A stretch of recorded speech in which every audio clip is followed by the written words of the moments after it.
তো বিকালবেলা গাছে উঠলাম সুপারি পাড়াবো, আর সুপারি পাড়ার পর সজনা পাড়াইলাম। তো হ্যালো এভরিওয়ান, আসসালামু আলাইকুম।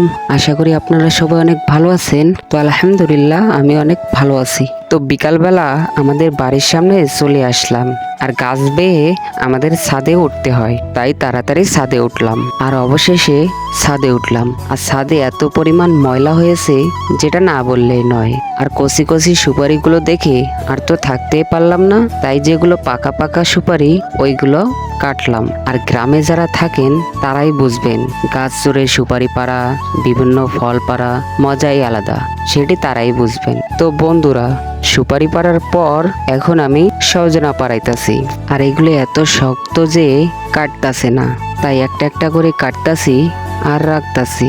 আর গ্রামের ভিডিওগুলো যদি আপনাদের ভালো লাগে তাহলে অবশ্যই কমেন্ট করে জানাবেন এবং আমার চ্যানেলটিকে সাবস্ক্রাইব করে রাখবেন।